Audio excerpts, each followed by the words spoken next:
Council come to order. Please join me in the Pledge of Allegiance. I pledge allegiance to the flag of the United States of America and to the republic for which it stands, one nation, under God, indivisible, with liberty and justice for all. Is this thing on, Billy?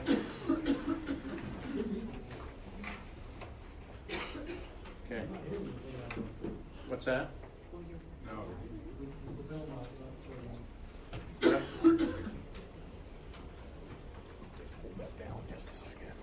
What's that?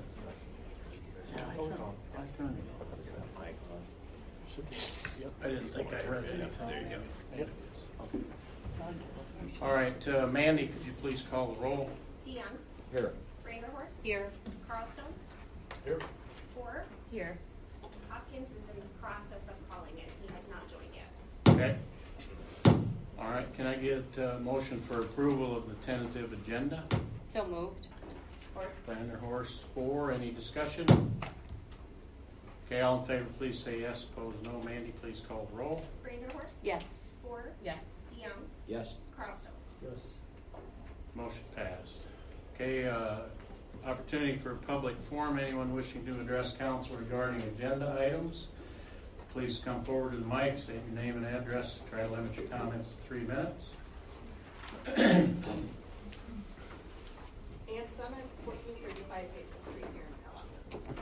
Mayor and City Council, you have been elected to be public servants and stewards of and to our community. I am not against growth, but this should be thoughtful growth with accountability to the community you serve. This should include what is happening now as well as in the future, and not allowing the citizens of Pella to bear the cost of overzealous building.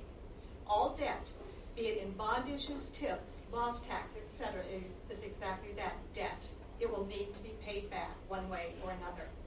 With all this in mind, I would like to point out that ATI has likened Timberview in previous council and planning and zoning meetings to Fountain Hills and Boss Ridge next to Boss Landing. In the beginning, they told planning and zoning they didn't have a plan, and it was passed without one. Yet, planning and zoning denied the hospital rezoning because they did not have a plan. Interesting, to say the least. Both of these areas, Boss Ridge and Fountain Hills, have been paid for by the developers without help and not through a TIP, as is now being planned for Timberview. In order for a TIP to be established, an urban renewal plan needs to be approved. In the urban renewal plan, it shows that this will not be the, a TIP has to, the urban renewal plan needs to be approved. In the Timberview urban renewal plan, it shows that this will not be the case, as 36.77% of the area must now be low-income housing, LMI families. This TIP is being requested for 15 years and not the normal 10 years. Isn't this supposed to be what happened at Prairie Ridge? None of this has happened, and now the houses in this development, constructed or in the planning stages, are not low to moderate income housing as was promised, and along with many zoning changes occurring after the fact. On the Zillow website, it shows houses from around 311,000 to 386,000. In no way is this affordable housing that was promised. Now ATI wants to start another development when the one at Prairie Ridge is not close to being complete, with acres upon acres that could be developed properly. An article was located on Pella.org, which is PACE. It was written by Kathy Bolton, senior staff writer for the Business Record, on Friday, August 14, 2020. As per this article is stated, and I quote, prices for housing in this development will range from $180,000 for townhomes to $250,000 for single-family houses. Prairie Ridge includes more than 140 additional acres that can be developed, unquote. Yes, building prices have gone up, but on an average home, only $50,000 to $60,000. Adding injury to insult, Timberview has only one entrance and egress, yet the comprehensive plan shows another entrance egress is planned for North Main. Why is this not being dealt with first? And why does common sense not prevail here? I assume that this is not in the future budget. You are putting your current citizens at risk due to overzealous spending and wanting something now. Also, has a traffic study been done in this area that would be affected by this development? I am appalled as a citizen of North Hazel that ATI is using a TIF and is not going to pay for the infrastructure out of their own pockets. Yet, we had to pay half of a sanitary sewer some 30 years ago out of our own pockets, as well as disposal of the old septic tanks and hookup for the new system. At this time, the people on Hazel and Country Club Drive were told that the City of Pella did not want to incur these expenses and were told it did not want to set a precedent of the city paying for it all. Well, times have really changed. Also interesting are the frontages of this new development that are to be 80 feet. This is for both duplexes and single-family homes. Have you looked at the frontages in the community for the current duplexes that are in place? They range from 90 to almost 120 feet. When looking at a single-family home in Parkview, the frontages are 85 to 121 feet. In the February 28 minutes of Planning and Zoning, there is this quote. McClure Engineering Company project manager Caleb Smith said that Timberview subdivision will ultimately connect Country Club Drive and Hazel Street, and explained the developer's intent to be a good neighbor to the residents that live on those streets. He further explained that any necessary permits from the Iowa DNR will be acquired. Page 2, Planning and Zoning, February 28, 22. This is not what is being proposed. Interest rates are rising, the economy is slowing, the city has plans for other entities that will cost a bunch of money. Many of our streets and infrastructure that we have now are deteriorating and need upgrading, and promises have been made to citizens years ago that this would be done, with little or no hope that this will ever happen. The traffic patterns in certain areas need to be addressed as well, and this needs to be a budgeted item to ensure the safety of all people using Pella streets. Please open your eyes, check the budget, look at the economy and interest rates, see that there is room for expansion at Prairie Ridge before taking on another project such as this. Now, interesting enough, I found back in 2003, November, this quote. With the economy in a downturn, we are faced with managing debt in lean times. In response to this downturn, the city has retired debt issues early, refinanced existing debt at significantly lower interest rates, and we have limited our capital improvement program to projects that we have already made commitments to. This is also the approach we are planning for the upcoming budgets as well. So, why has this not been taken out in our city newsletter? It's been well past 3 minutes, please. I think wrap it this up. needed to be in our city newsletter. It is that important, and it did not get into our city newsletter for all citizens to see. Thank you. Just a couple things for clarification of the facts. I think you mentioned Boss Ridge and Fountain Hills. There was a TIF on Boss Ridge. Thank you. I think you said there wasn't. Did I hear that right? I just want to make sure that Fountain Hills does not, correct? the Fountain Hills did not, but Boss Ridge, there is a TIF on Boss Ridge, just so we have the facts. And then- Oakwood is what I meant to say. Oakwood did not have it. Yeah, and also you, I think you said something about that there had to be 36% affordable housing or something. That's not what the TIF, 36% of the TIF has to be put into a fund that can be used for low and income housing. The renewal plan. So, that's where this came from. anyway, just I want to make sure the facts are there. Okay, anyone else? Please try to keep it at 3 minutes. Doug Saubert, 1422 Hazel. A little bit different approach than Ann. I'd have to give the staff a excellent rating here as far as this memo. As far as the Timber View, I'm coming here before you to remind you about the road, necking road that should be made to Main Street. I think the development agreement, at least the staff memo that was written, covers all that. I think you're completely covered on this development. I'm assuming that you are approving tonight phase 1 only, and phase 2, 3, and 4 are conceptual, we'll put it that way, and will be addressed whenever that comes. That could be 5 years, it could be 10 years from now. But before it's addressed, you need to make plans for, and if it ever does go forward, to put the connecting road to Main Street. That will incur a lot of planning, city planning. There certainly will be money involved. Developer will have to contribute their easements, will have to be obtained. I would encourage you to put it on your CIP, capital improvements plan, maybe 10 years out, and you can move it forward. At least it's on the record that for 2, 3, and 4 to go forward, we must have that road. I would encourage you to do that road before 2 starts, because then the construction equipment and all the equipment could come through that road, at least the gravel part of it, and then finish it at a later date. That's all I have to say. Thank you. Anyone else?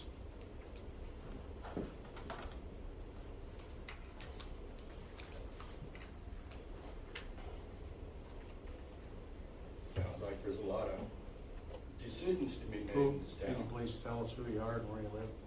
Sorry. Keith Hoxbergen, 224 South Street. Glad to be back. Harvest is over. A lot of decisions going on in this town. A lot of things. I think I would like to say a prayer, bring this all to the Lord. Dear Lord, we ask you to watch over this meeting tonight. As you did 175 years ago, you watched over them and blessed Pella. We ask you to continue to bless Pella. We ask that your will maybe come forward and portrayed through the thoughts and decisions made. Don't make this about me tonight, Lord, but make it about the community. Make it about the leaders. Make it about your will. And your will may be done. Make the decisions coming forward.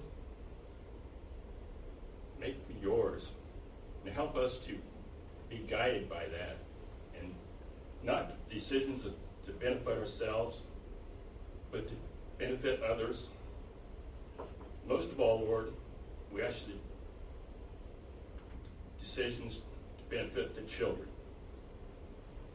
We are old, and we will fade away, but without your guiding and your blessing on this city of our children, it will not be brought forward in the future like it was 175 years ago. So watch over us and make your decisions the decisions of this city. Amen. Anyone else? All right, we'll move on. Can I get approval for the consent agenda?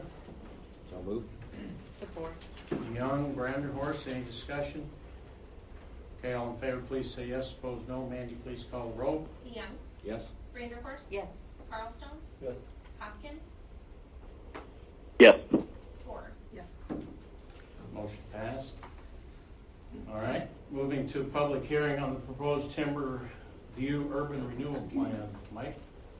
Yes, Mr. Mayor, I'd like to direct the council's attention to the big board for a presentation on this item. As Mayor DeWard stated, what we're discussing and what this resolution would do, or these actions would do, would formally approve the proposed Timberview Urban Renewal Plan. And just to get the audience up to speed, when we talk about the urban renewal plan that we're discussing tonight, the primary purpose of the urban renewal plan is to facilitate additional housing for the city of Pella. Now, the proposed location for the plan is located just north of Hazel Street in the East Park Lane and Circle area up here on the slide. So if you wanted to look at the area almost directly east of Pella Golf and Country Club, or southeast of, right east of it, is right in that area that we have. Now, overall, when we look at the plan that we're discussing this evening, it's approximately 36 homes and with an estimated initial valuation of $16.1 million at full build out. And that would generate, at today's property tax rate, of about $296,000 in annual property tax revenues for the community. The developer has informed staff that they believe the development will be on the course for right around a 7-year build out on the plan that we're considering this evening. So let's go ahead, please, Mandy. Now, one of the items that we want to cover when we talk about new urban renewal plans and economic development incentives intended to encourage housing, so we want to make sure that we establish the need for the urban renewal plan and the need for additional housing in our community. And we really look at two items when we talk about additional needs for housing in the community. What you see up on the big board is a chart of a recent housing assessment that was conducted by Marion County. That housing assessment identified an additional 966 housing units that were needed to meet the community's housing needs through the year 2025. To put this in perspective, when this housing assessment was done, that would have been about a 15% increase in the city's housing stock, which is a big number on it. Now, as the council is aware, we've made a lot of progress towards that goal of 966 housing units by the year 2025. In fact, through today, the Planning and Zoning Commission has approved plans for over 480 additional housing units, and that's approximately 50% of the identified need that's stated in the assessment here. And as you can see, when we look at the assessments and the needs of it, it's really broken down by three areas that we have.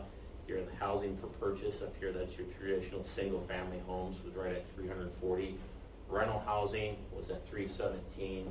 And housing was identified for individuals over 55 years and older was at 309 on it. So I would like to mention that the housing assessment, because the housing that we have up here, the 480, because the planning and zoning has approved plans and preliminary plat for it, we have included the 36 homes that we are considering this evening as part of the 480. So let's go ahead, please, Mandy. The second benchmark that we have as far as documenting the needs for housing, and this is an industry standard that we utilize from the staff perspective, is we look at the amount of buildable lots that are currently available in your community. Industry standards state that you should have anywhere from 3 to 5 years of inventory on hand when it comes to housing subdivisions.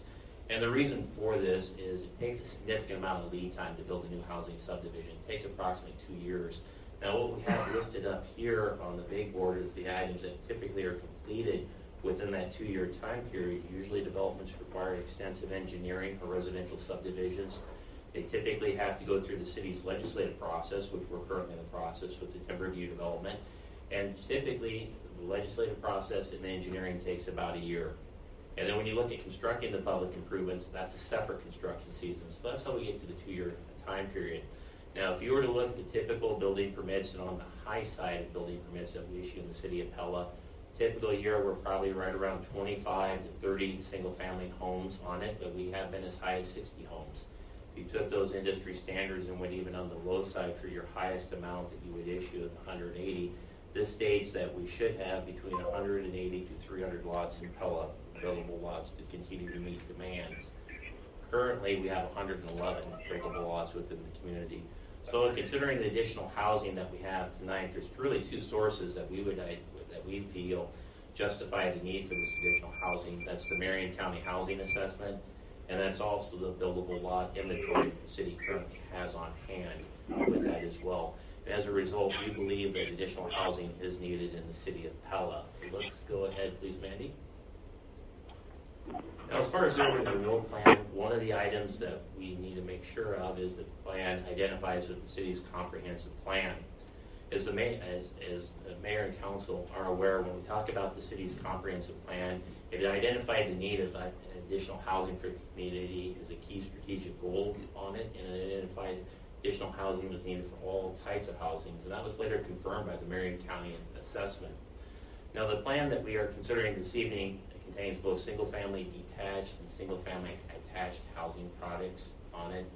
And when we looked at the city's comprehensive plan, besides aligning with the key strategic goal or priority of the comprehensive plan for providing additional housing, this area was also identified for future housing within the city's comprehensive plan as well. So from a comprehensive standpoint, we believe that the plan does align with the city's comprehensive plan. Mandy, let's go ahead, please.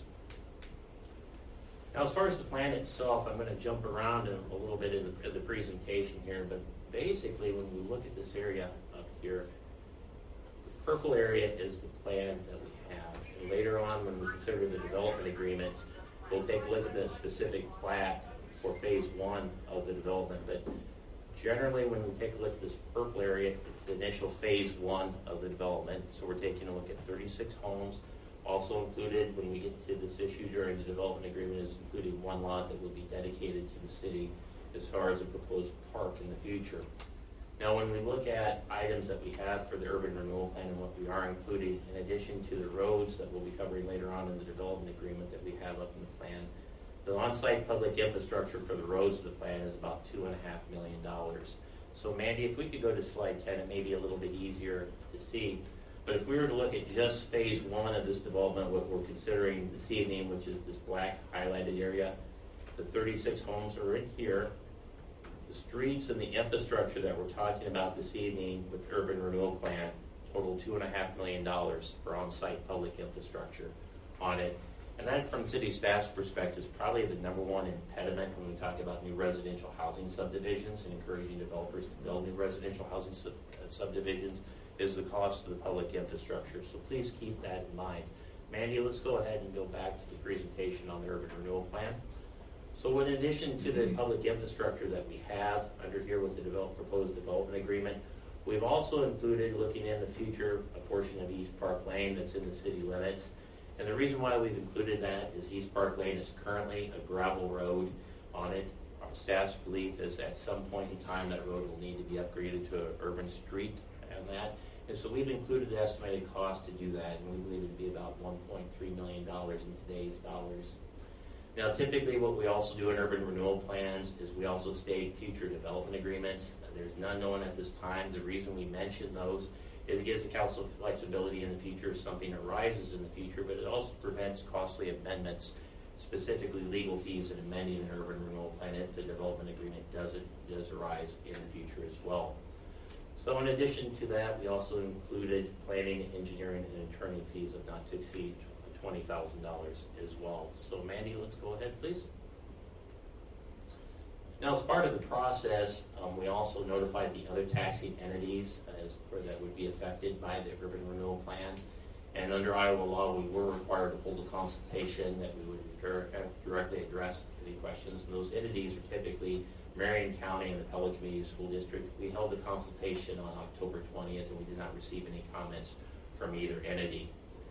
Now, finally, Mr. Mayor, I'd like to mention that the Planning and Zoning Commission did review this item at their October 24th meeting, and they felt, and their recommendation was, that the Timberview Urban Renewal Plan is in conformance with the city's comprehensive plan. So let's go ahead, please, Mandy. Now, as far as the action items that we have under consideration for this item, Resolution 6517 would adopt the Timberview Urban Renewal Plan. And then what we would also have this evening that we'll be considering on this, if the urban renewal plan is approved, we would have an ordinance which would approve collection of tax increment revenues for the plan as well. And then finally, we also have a resolution this evening that would approve a 5-year extension on the tax increment financing or urban renewal plan. And I want to explain this item. Under state law, urban renewal plans are limited to a 10-year life period on it unless there's an agreement between the 3 primary taxing entities to extend it out an additional 5 years. In this case, looking at it, and we'll talk about this in more detail during the development agreement, but staff believes if you look at the terms of the development agreement that 15 years is needed for the developer to fully recoup their investment in public infrastructure. And with this, a proposed 5-year extension was proposed to both Pella Community School District and Marion County. Both of those entities unanimously approved the 5-year extension as well. And so that resolution is being presented for council's consideration this evening as well. So Mandy, do we have any additional items? That's it. So with that, Mr. Mayor, that concludes the staff presentation. We'd be more than happy to answer any questions the mayor or council may have on this item. Okay, thanks, Mike. Mandy, any written comments received? No written comments. Okay. Council, comments, questions? All right, any comments from the audience? We've already heard a couple. Any additional? Yes, Keith. Just recently, you got a $2 million bond to pay for some TIF. Is that going to happen again? No, this is a reimbursed property tax. This one will come out of future property tax received. So it's not going to happen again? That's not the residential TIF is reimbursement from future property taxes.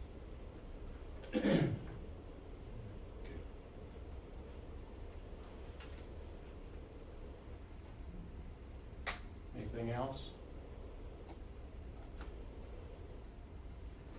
Okay, I will entertain a motion to close the public hearing. So moved. Support. Brandon Horst, Spore, any discussion? Okay, all in favor, please say yes. Opposed, no. Mandy, please call the roll. Reindeerhorst, Yes. Spore, Yes. DeYoung, Yes. Carlstone, Yes. Hopkins. Yes. Motion passed.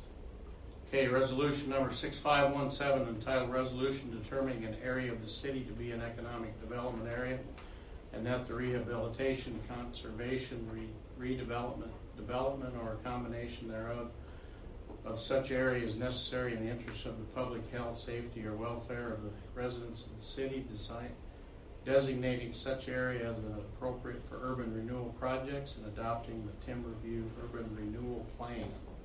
Anything to add, Mike? No, sir. I get a motion for approval. So moved. Support. DeYoung, Spore, discussion. Okay, all in favor, please say yes. Opposed, no. Mandy, please call the roll. DeYoung, Yes. Spore, Yes. Reindeerhorst, Yes. Carlstone, Yes. Hopkins. Yes.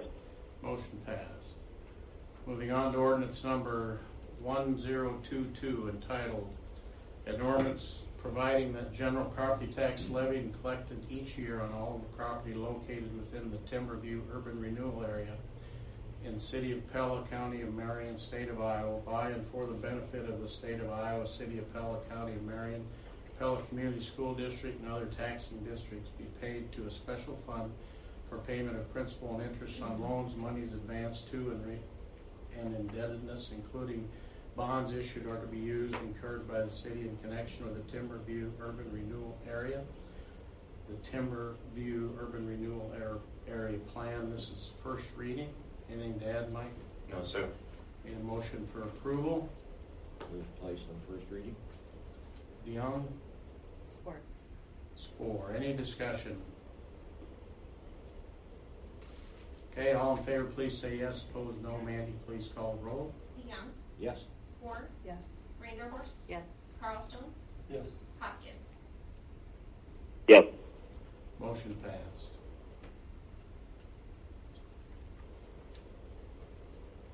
Okay, moving on to resolution number 6518, entitled Resolution Approving and Authorizing Execution of an Extension Agreement by and among the City of Pella, the County of Marion, and the Pella Community School District, approving the extension of the division of the tax revenue in the Timberview Urban Renewal Area in the City of Pella, Iowa. Mike, anything to add? No, sir. Can I get a motion for approval? So moved. DeYoung, Support. Spore, any discussion? The 5 additional years is there solely for the developer to have more time to build, to have entities that are taxable to help pay, correct? That is correct. We believe the 5 years is necessary for the developer to recoup their investment and recoup the funding of the infrastructure. It's the $2.5 million of cost.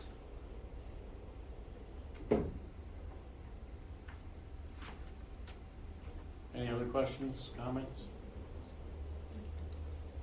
Okay, all in favor, please say yes. Opposed, no. Mandy, please call the roll. DeYoung, Yes. Spore, Yes. Reindeerhorst, Yes. Carlstone, Yes. Hopkins. Yes. Motion passed.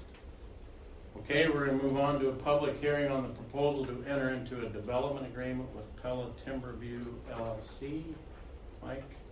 Yes, Mr. Mayor, I'd be happy to explain this item. Once again, I'd like to direct everyone's attention to the big board for those in attendance and also those watching at home tonight on Pella Fiber.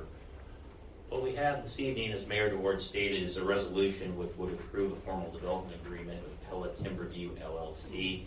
Now, as far as the area is concerned, it's basically the same area that we covered in the urban renewal plan. I believe we'll be covering the plaque here very soon. But phase 1 of the project, and I want to stress the development agreement is only for phase 1 of the project. And phase 1 includes 36 lots. What is being proposed by the developer is 12 attached single-family homes and 24 detached standard market single-family homes as well. Now, as far as the development is concerned, as we stated, public infrastructure is always a significant item in dealing with new residential subdivisions. In this case, the developer is required to construct all on-site public infrastructure, which typically includes streets, water, storm sewers, and so on. And the estimated cost of the public infrastructure for discussion purposes, or the actual estimated cost of the public infrastructure that we're considering this evening, is $2.5 million for phase one of the development. Mandy, let's go ahead, please. Now what we have up here, again, within the black highlighted area is phase one of the development that we have. So this would be the 36 homes that we have right here. And I believe the 12 single-family attached homes are located right over here on the west side of the Hazel Street extension. So just to orientate everyone, East Park Lane is down here. Hazel Street currently terminates here. What the developer would be obligated to do is extend Hazel Street up to here. In addition, there'll be two additional streets within the development. Now, I want to also emphasize, based off our review, we have reviewed phase one of the development from a traffic perspective. We believe the existing city streets can hold and are capable of accommodating the phase one traffic. But as we discussed previously with the city council, when we start talking about phases 2 and 3, as a part of that, in the planning phases for these portions of the development, we'll also look to take into consideration the eventual connection or proposed connection of Hazel Street to Main Street that would be done with future phases of the development as well. I would also like to mention what we've also previously talked about with council, and that will be addressed through the city's budget process, was the installation of sidewalks on Hazel Street and Country Club Drive. What we're planning on discussing with the budget with phase one development is the installation of sidewalks on Hazel Street. Future phases of the development that connect in here and also have a direct connection down to Country Club, that's when we will be talking about sidewalks on Country Club Drive as well. So let's go ahead, please, Mandy. Now, we also want to explain some terminology that we have this evening with the development agreement. And typically, you're going to hear two terms that come out tonight.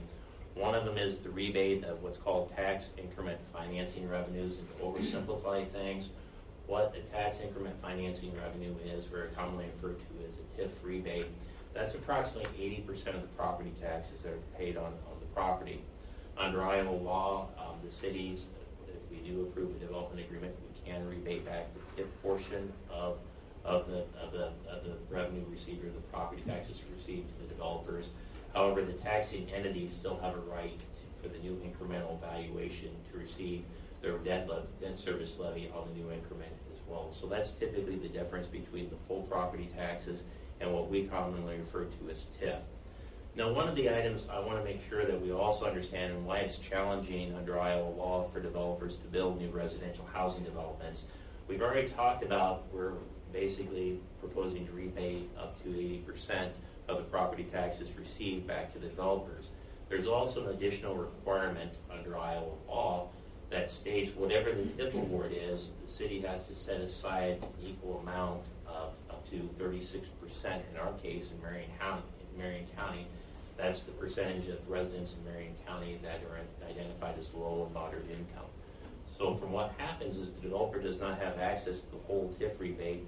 We have to set aside approximately 36% of the TIF to designate for low and moderate income housing. So when you look at it from the developer standpoint, it usually takes a long time for developments to build out, to generate enough what's called TIF rebates to pay themselves back for the public infrastructure costs. So those are some of the challenges under Iowa law. Now in this case, when we look at the award that we're considering this evening, would be the ultimate payback to the developer up to $1,750,000. We have to set aside 36.77% of that to identify for low and moderate income housing, and this can be anywhere in the city of Pella, but has to benefit low and moderate income housing.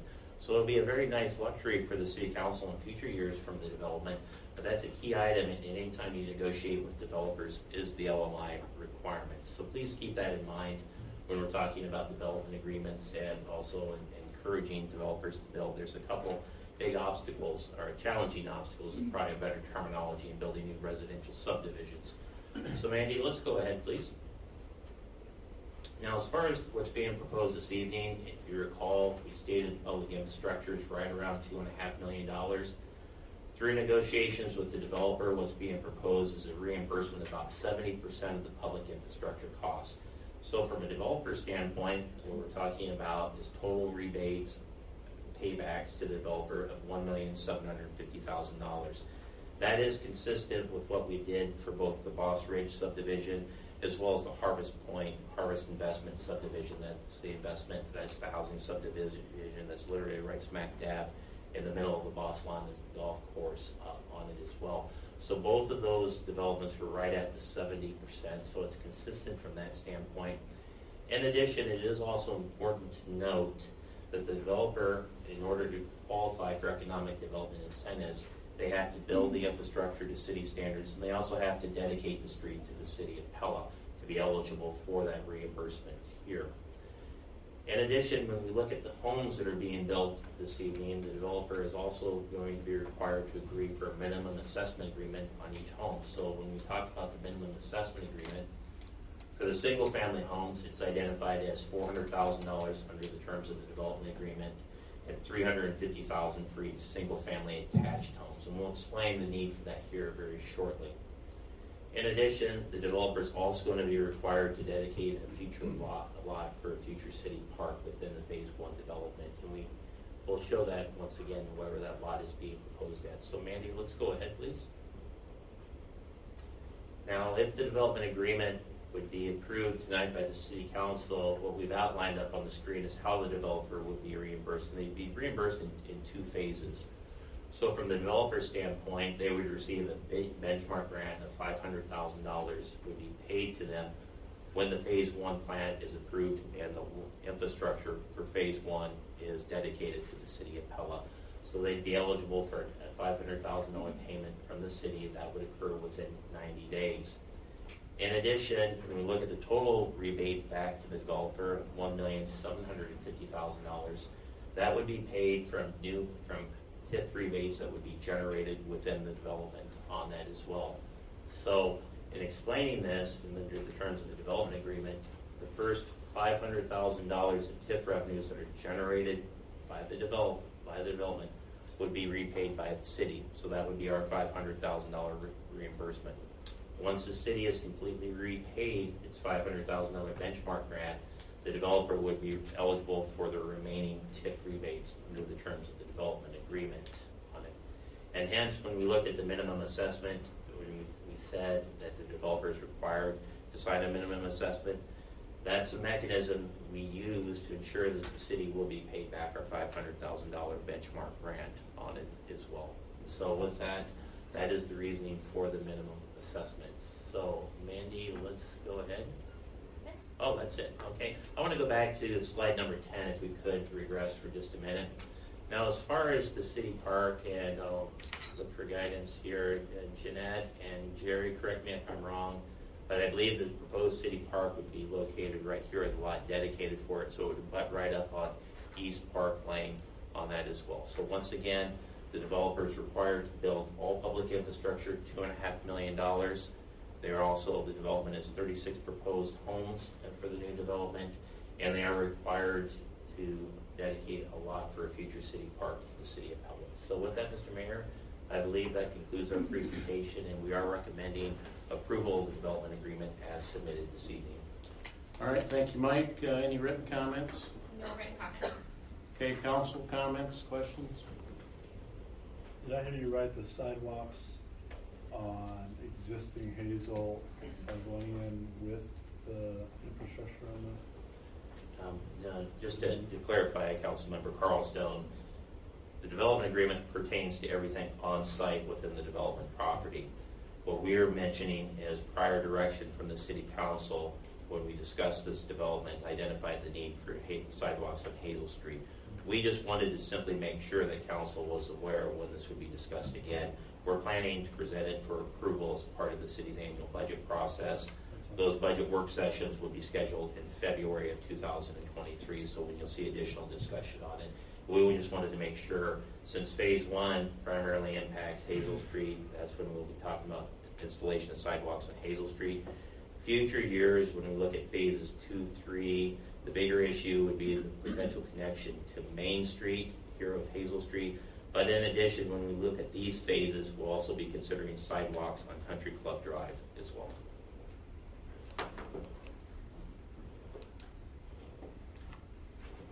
Anything else? So I know, one of the concerns is the outlet to Main Street. I know, Doug, you brought it up. If I remember right, I think that the developer rerouted the street from the original plan for that purpose, so that as you see, if you extend it past phase one, there is kind of a path to get to Main Street.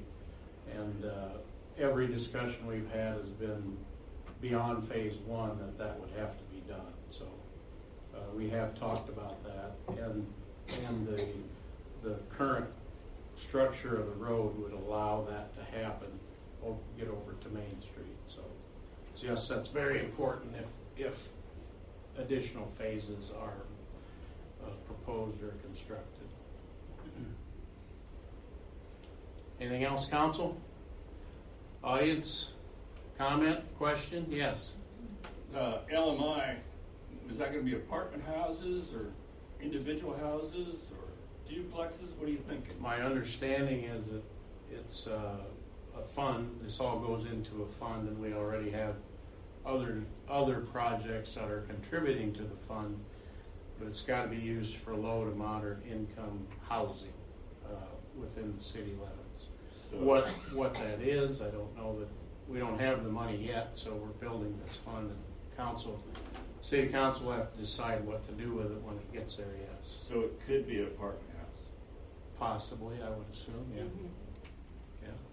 And I think, phase 2 correct and me, 3. Mike, if I'm wrong, it can be creative. It could be used for assisting with down payments, rental assistance. It's actually quite a broad category that this fund can be used for.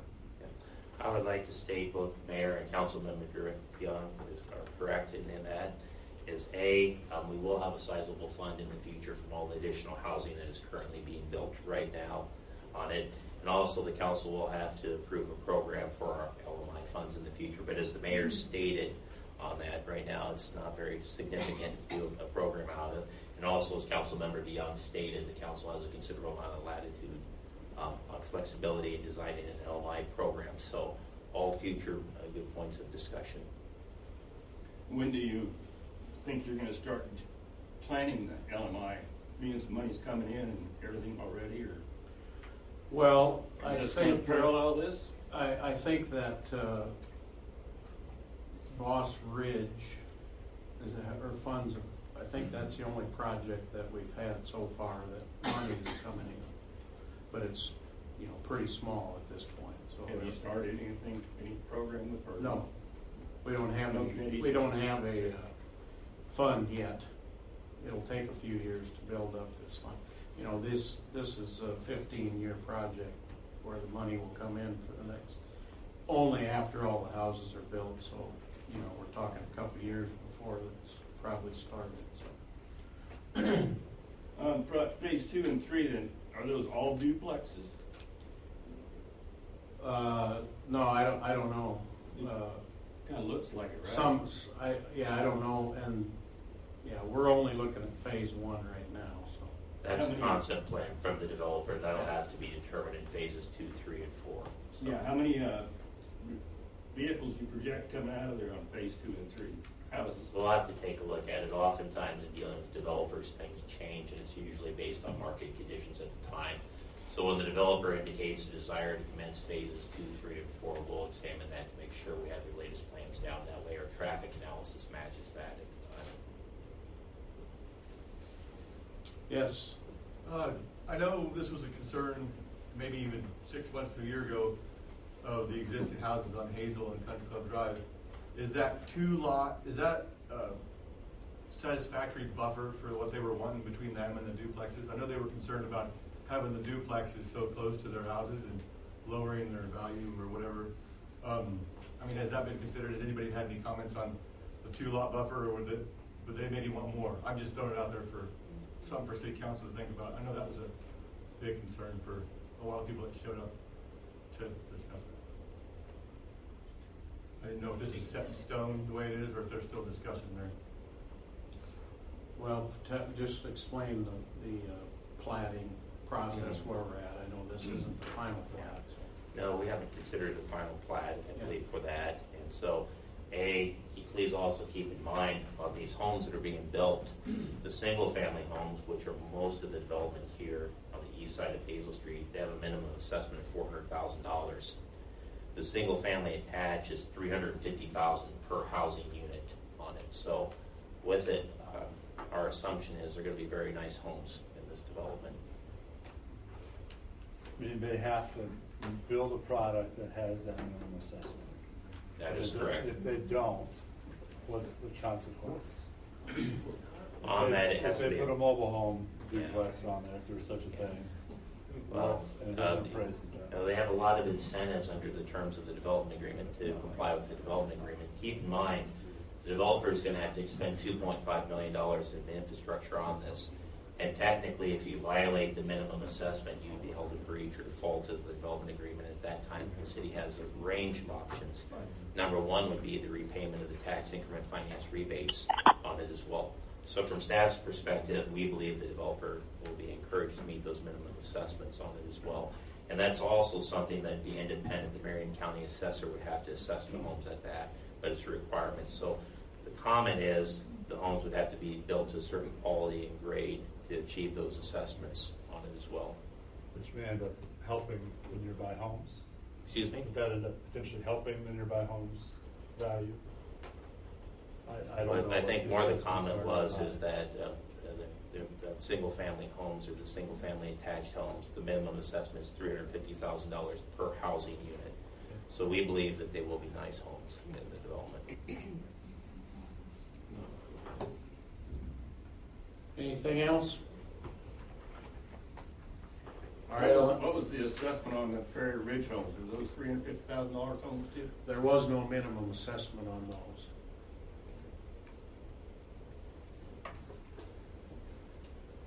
Okay. To entertain a motion to close the public hearing. So moved. Support. Randerhorst DeYoung, any discussion?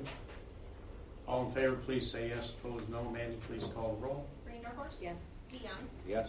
Carlstone? Yes. Hopkins? Yes. Sport? Yes. Motion passed. Moving on, resolution number 6519, entitled Resolution Approving and Authorizing Execution of a Development Agreement by and between the City of Pella and Pella Timberview LLC. I'm sure nothing to add. You are correct, sir. All right. Can I get a motion for approval? So move. Support. DeYoung, Spore, discussion? All in favor, please say yes. Opposed, no. Mandy, please call the roll. DeYoung? Yes. Sport? Yes. Reindeerhorst? Yes. Carlstone? Yes. Hopkins? Yes. Motion passed. The next item on the agenda is approved filing of citation with District Court for 813.5 Washington Street. I assume we can take this off because it's been cleaned up. That's certainly at the discretion of the mayor and council. We would just like to point out that the developer, or actually the home property owner, has made significant progress on cleaning up the site. The demolition from their perspective is almost complete. We have not completed our inspection of the site, and items that we have to remain to verify is that all public utilities have been terminated properly on that as well. And so from our standpoint, we would request is this item just simply remains on the table till we complete our inspection. We should have that done by December 6th, and then we feel council can take action on it once our inspection is done. Hopefully it'll come back with a clean bill on it as well. Okay, is that okay? All right. We'll leave it there then. Okay, moving on, resolution number 6520, entitled Resolution of Pella City Council Approving Final Plat of Ready Edition. Mike? Yes, Mr. Mayor. Once again, I'd like to direct everyone's attention to the big board for a presentation on this item. And as Mayor DeWard stated, what we're considering this evening is the Ready Edition Final Plat. Now, the subdivision is located along Neal Drive and Idaho Drive, and it's the yellow highlighted area that we have shown up on the slide. Currently, this property is right around 1.62 acres and is currently zoned R3. Now, with that, Mandy, let's go ahead, please. Now, as far as the city staff's review is concerned, we believe that the final plat that we are considering this evening meets the minimum requirements of the zoning ordinance as well as the subdivision ordinance. And it also conforms with the preliminary plat that was previously approved by the city council as well as the city comprehensive plan. All legal documents for the final plan have been received and approved by the city attorney, and as a result, we are recommending approval this evening. It is important to note for council's consideration, the Planning and Zoning Commission unanimously approved this final plat at their November 7th meeting. So with that, Mr. Mayor, that concludes our presentation this evening. All right, thanks, Mike. Can I get a motion for approval? So moved. Support. Brandon Horst Spore, any discussion? Okay, all in favor, please say yes. Opposed, no. Mandy, please call the roll. Vanderhorst. Yes. Spore. Yes. DeYoung. Yes. Carlstone. Yes. Hopkins. Yes. Motion passed. Moving on to resolution number 6521, entitled Resolution of Pella City Council approving final plat of Dingaman Industrial Park. Mike? I guess, Mr. Mayor, I'd be happy to explain this item. As Mayor DeWard stated, this resolution would formally approve the Dingaman Industrial Park final plat. And what this plat would do is the yellow highlighted area that we have up here, and I believe if you were to look at it down here, Washington Street is located right here, West 12th Street is located here, and I believe Record Dentistry is located right here. DeVries Manufacturing or DeVries Electrical Building is located right over here as well. Now, as far as the final plat concern is, it would subdivide the parcel into two parcels. In total, it's 16 acres. The lower portion of this plat, I believe, is zoned N1. The upper portion would be zoned A1 as well.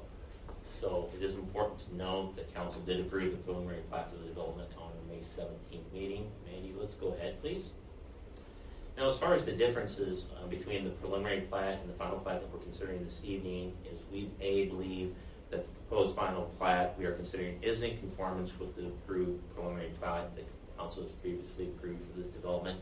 The only difference is on that there was an indication at the time that there would be a cul-de-sac that would be built at the current terminus of West 12th Street. What the developer is proposing to do is extend West 12th Street approximately 200 feet past its current terminus point right here, so it'd be right up here. But the right-of-way would be dedicated, the remaining right-of-way would be dedicated to the City of Pella. And we believe this was approved, or was in conformance with the preliminary plat that was previously approved by the City Council that did the discretion to extend West 12th Street if so desired on that. So once again, the developer is proposing to extend West 12th Street for approximately 200 feet on that in lieu of building the cul-de-sac. So let's go ahead, please, Mandy. Now, the developer has provided performance bond in the amount of the public infrastructure which will be completed as part of the final plat. Once the infrastructure is completed, it will be dedicated to the City of Pella. And when we talk about the public infrastructure this evening, generally there's these components that we have listed up here on the big board. Mandy, let's go ahead, please. Now, as far as our recommendation this evening, we believe the final plat meets the minimum requirements of the zoning ordinance as well as the subdivision ordinance. We also believe it is in conformance with the preliminary plat that was previously approved by the Pella City Council. Now, as far as conformance with the city's comprehensive plan, the council determined that the development was in conformance with the city's comprehensive plan when the property was rezoned in 2020. Now, as far as all the legal documents, they have been approved by the city attorney, and the Planning and Zoning Commission did approve this final plat at their October 24th meeting.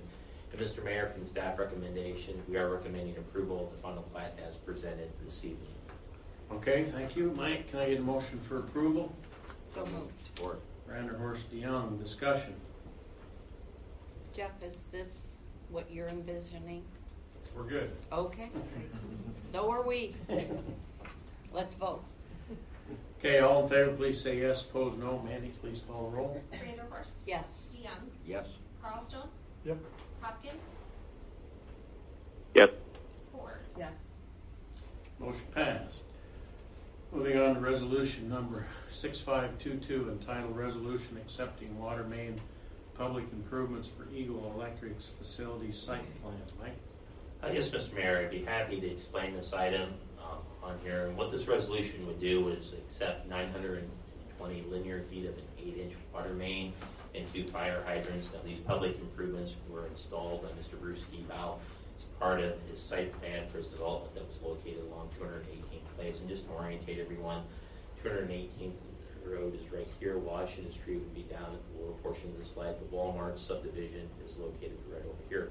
And Mr. Ebal's first building on the development is located right in over here from an aerial point of view. Now, as far as the certifications on the water main, Garden and Associates has certified that the improvements have been completed and comply with the approved plans and specifications and city infrastructure standards. We've also received the required maintenance bond this evening, and we are recommending formal acceptance of the public improvements. So with that, Mr. Mayor, we'd be more than happy to answer any questions the mayor and council may have on this item. All right, thank you, Mike. Can I get a motion for approval? So moved. Support. Branderhorst DeYoung, any discussion? Okay, all in favor, please say yes. Opposed, no. Mandy, please call the roll. Branderhorst. Yes. DeYoung. Yes. Carlstone. Yes. Hopkins. Yes. Ford. Yes. Motion passed. Moving on, resolution number 6523 entitled Resolution Approving Ordering the Preparation of Plans and Specifications, Form of Contract, Notice of Public Hearing, and Notice of Letting, setting date for public hearing, authorizing the taking of bids, and authorizing bid opening for the annual sewer cleaning and inspection program. Mike? Yes, Mr. Mayor, once again, I'd like to direct everyone's attention to the big board for a brief presentation on this item. As Mayor DeWard stated, what this resolution simply does, it gives us authorization that when you say us, you mean city staff, to seek bids for the city's annual televising and cleaning program for a sanitary sewer system. The term of the agreement would be for 2023 through 2027. It's important to note that this is an important preventative maintenance item on your sanitary sewer system. And to date, we've been at this since 2004, and we've inspected and cleaned over 178,000 linear feet of our sanitary sewer system. In addition, we've conducted over 3,600 linear feet of system repairs. Now, the project engineer would be Garden and Associates, and they would also be handling the bid process for the City of Pella as well. Now, the engineer's opinion of probable costs, and costs have gone up on these items, as most items have, estimates that the probable cost would average around $209,000 per year for the program. Now, if approved, all you're simply doing is giving us authorization to seek bids. We would conduct a bid letting on the project on December 13th, and hopefully we'd have a contract or proposed contract for council's consideration on December 20th. So with that, Mr. Mayor, that concludes our presentation. Be more than happy to explain any questions by the mayor or council. Okay, thank you, Mike. Can I get a motion for approval? So moved. Support. Branderhorst, Carlstone, any discussion? Okay, all in favor, please say yes. Opposed, no. Mandy, please call the roll. Branderhorst. Yes.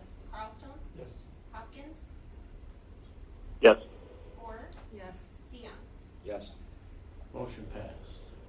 Moving on, resolution number 6524 entitled approving a memorandum of understanding between the Iowa Department of Administrative Services, State Accounting Enterprise, and the City of Pella, Iowa for participation in the income offset program. Mike? Yes, Mr. Mayor. As Mayor DeWard stated, what this resolution would do is approve an agreement with the Iowa Department of Administrative Services to participate in an income offset program. You know, just to understand the reasoning why staff is proposing this evening, as council is aware, in July of this year, we did begin serving the community with the Pella Community Ambulance on this as well. Now, in looking at this from the city staff standpoint, and when we look at the ambulance's finances, it provides a tremendous service for our community, but there are a considerable amount of individuals in the past that have not been able to pay the full amount for ambulance services.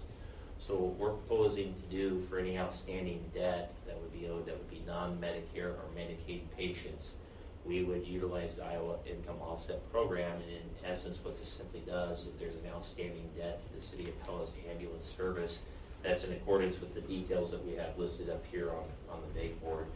What that would do is allow the state to withhold income tax returns on it until the debt to the City of Pella is paid for the ambulance services, and that would be the service that we would intend to use this program for. So with that, it is important to note that we have to make good faith efforts to try to collect the debt on there. In addition, a small administrative fee of $7 is charged each time money is withheld for the program as well. So we believe this is an important item financially for the City of Pella in providing the service, ambulance services for the community on it, and we are recommending approval of this resolution this evening. Okay, thank you, Mike. Can I get a motion for approval? So moved. Support. Branderhorst DeYoung, discussion? Okay, all in favor, please say yes. Opposed, no. Mandy, please call the roll. Branderhorst. Yes. DeYoung. Yes. Carlstone. Yes. Hopkins. Yes. Ford. Yes. Motion passed. Moving on, resolution number 6525, entitled Resolution Approving Construction Contract and Bond for the Construction of the Pella Fiber Transport Network to IMU. Mike?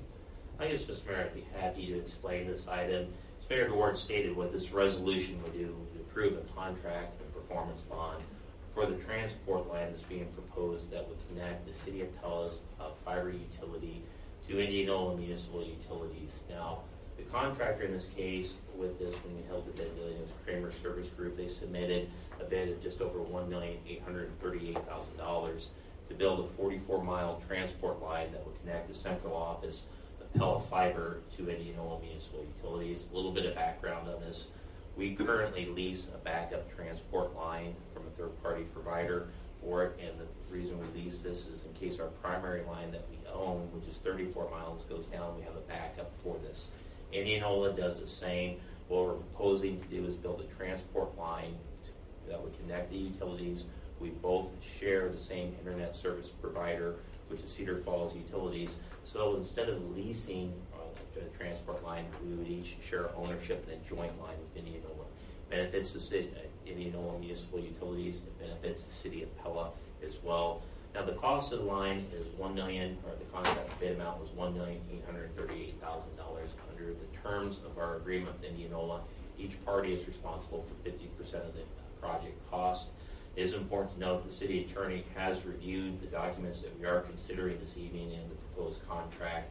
In addition, on November 14th of this month, the Indianola Municipal Board of Trustees approved the contract and performance bond as well. So with that, we are recommending approval of this resolution this evening, Mr. Mayor.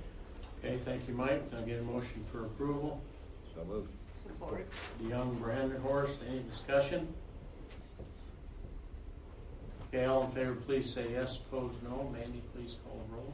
DeYoung, Yes. Vanderhorst, Yes. Carlson, Yes. Hopkins, Yes. Spore. Yes. Motion passed. I forgot, when will this be done? I believe that completion date is September 2023. Is that correct, Dwayne? Okay, moving on to ordinance number 1023, entitled, an ordinance providing that general property tax levied and collected each year on certain property located within the Webster Park Urban Renewal Area in the City of Pella, County of Marion, State of Iowa, by and for the benefit of the State of Iowa, City of Pella, County of Marion, Pella Community School District, and other taxing districts be paid to a special fund for payment of principal and interest on loans, monies advanced to and indebtedness, including bonds issued or to be issued incurred by the city in connection with the Webster Park Urban Renewal Area. Remaining parcels. This is the first reading. Mike? Yes, Mr. Mayor. We'll try to summarize that lengthy intro to this ordinance. Basically, from city staff's standpoint, this is a housekeeping item. This is the last step in the legislative process, and it's a step that we're obligated to do under the terms of the South Main Development Agreement, as well as the Pella Market Development Agreement as well. A little bit of background on this: in 2018, the black highlighted, or the area that's highlighted with diagonal lines through it, including the blue area, we approved an urban renewal area, urban renewal plan for this area in 2018. And if you would have looked at the buildings that were on site in 2018, that was the home to the former Webster School that was located in the site. And then the northern portion of this, it was just north of Independence Street and at the intersection of Main Street, there was a big yellow house with 3 additional houses that were located on there. The yellow house was a code enforcement issue for the City of Pella. The urban renewal plan that we approved in 2018 had a couple goals. It was the elimination of blight through economic development. We did hire a consultant that found this area to be a blighted area in accordance with Iowa law. And so the goal of the plan was to encourage economic development and the remediation of blight in the area. And to date, it's been very successful with this. Previous to this, council's approved a development agreement for both Phase 1 and Phase 2 of the South Main Housing Development. Phase 2 is currently being built right now. In addition, we've previously approved a development agreement for the Pella Market. Now, what this ordinance does is for everything that's within that in the black highlighted box, that excluding the blue highlighted area, this TIF ordinance is going to allow us to collect the property taxes generated by these new buildings within that area. and we'll be rebating back the tax increment financing portion of the property taxes to the developers for this. So this would be phase 2 of the South Main development, along with the Pella Market that is currently being constructed as well. Once again, this is a housekeeping item, and it's the last step in the development process. So with that, Mr. Mayor, that concludes our presentation. Be more than happy to answer any questions the mayor or council may have on this item. Okay, thank you, Mike. Can I get a motion for approval? So moved. Support. DeYoung, Spore, any discussion? Okay, all in favor, please say yes. Opposed, no. Mandy, please call the roll. DeYoung, Yes? Spore, Yes. Vanderhorst, Yes. Carlstone, Yes. Hopkins. Yes. Motion passed. Abstract of bills number 2115. Can I get a motion for approval? Move to approve and issue warrants. Support. Vanderhorst, DeYoung, any discussions or questions? Okay, all in favor, please say yes. Opposed, no. Mandy, please call the roll. Vanderhorst, Yes. DeYoung, Yes? Carlstone, Yes. Hopkins, Yes. Spore. Yes. Motion passed. Okay, council member, have any other business you would like us to address this evening? I do have one thing. I would like to give a big shout out to city staff. Last Saturday, on a very cold, rainy Saturday, part of Ward 1 lost power, and our staff was on it and got the businesses up and operational again, and those could not have been good conditions to work in. And so I just wanted to say a big thank you, and our staff never ceases to amaze me in their dedication. And I think that sometimes I know myself, I take it for granted, and especially electricity, until I need it, and it isn't there. So again, thank you very much for your dedication on a weekend. What happened? Water in a manhole, was that it? Down on Oskaloosa Street, there's an electrical manhole right where the old Casey's would be, and I'm probably a little mixed up on this, but I believe there's an Edward R. Jones that's now in that building. There's an electrical manhole, and we had a bad splice on the manhole. Water got into the manhole, caused a power outage on the south side of town. Our crews were on, and I believe we had the power restored within 2 hours. We're also happy to report outside of the service area, equally important to note, the first thing jumped to my mind when we lost power was how's Pella Fiber doing. Outside of the area that was down, nobody else lost service for Pella Fiber or phones or anything. Very reliable system. We have redundancy built into both systems on it as well. So big thank you to both crews, both our electric utility as well as Pella Fiber for their efforts on that Saturday. I totally agree. Okay, anything else, council? Okay, any member of the public have any other business you would like to address council with tonight? If so, please step forward to the microphone, state your name and address, and please try to limit your comments to 3 minutes. I want to comment that this is the most awkward podium, because if I put my papers down here, then I can't look at you. If I put them up here, I'm not sure if my bifocals hit it. But anyway, we'll try to get along.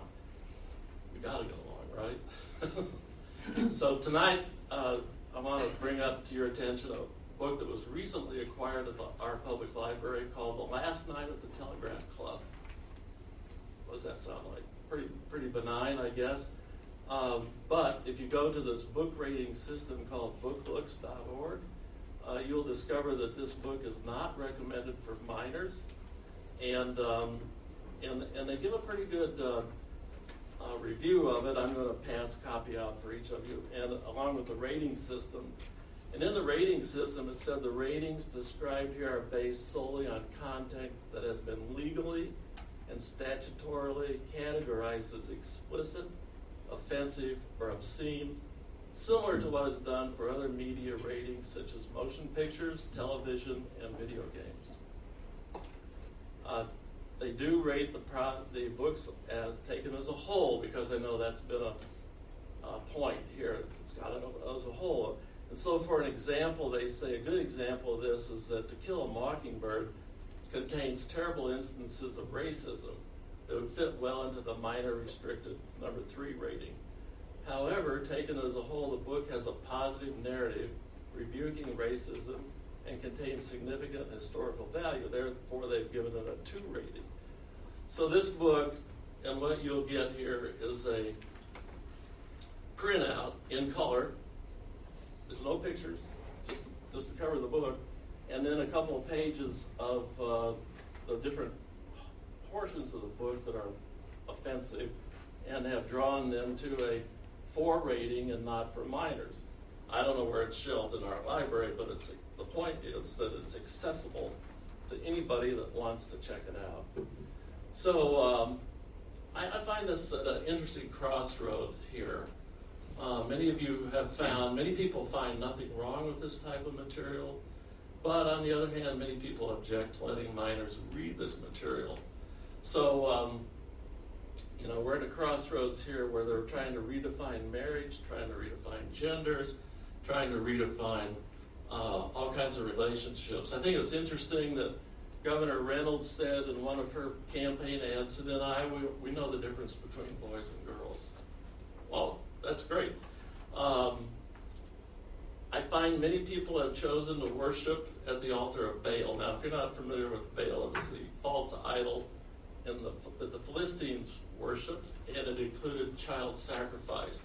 So how are we sacrificing our children today? Are we sacrificing their minds and their bodies? Transgenderism and this kind of stuff that appeals to the basic human urgings? Do you want your child to read this kind of stuff? You want them, or would you rather have them reading material that points them in the direction of truth, beauty, and virtue? It's hard to raise the standard. It's easy to lower it.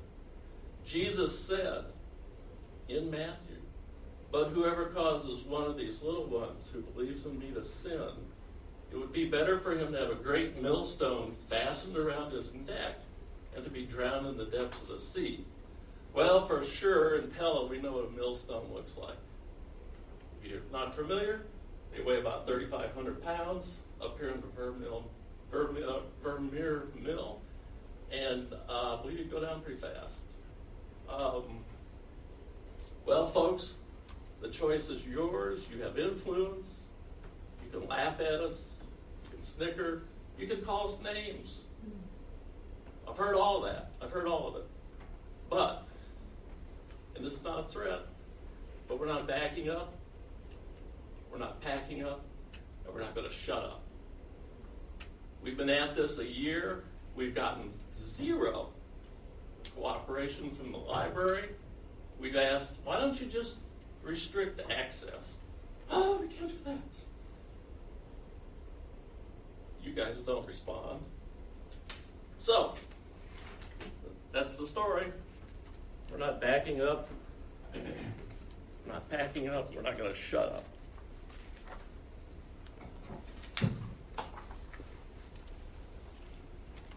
Okay, anyone else? Thank you. Thank you. Okay, seeing none, I will entertain a motion to adjourn. Oh, one thing, I have extra copies. Anybody Oh. want an extra copy? John, Mark did not receive Oh, one. I'm sorry, Mark. That's because the Hidden wire was behind there. the I got wires I don't want to Yeah, follow. don't These worry. wires. Yeah. Yep, sorry.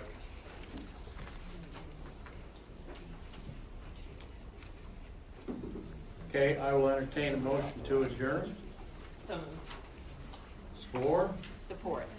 Branderhorst. All in favor, please say yes. Opposed, no. Mandy, please call the roll. Moore? Yes. Rangerhorst? Yes. Carlstone? Yes. Hopkins? Yes. Young? Yes. Motion passed. We are adjourned.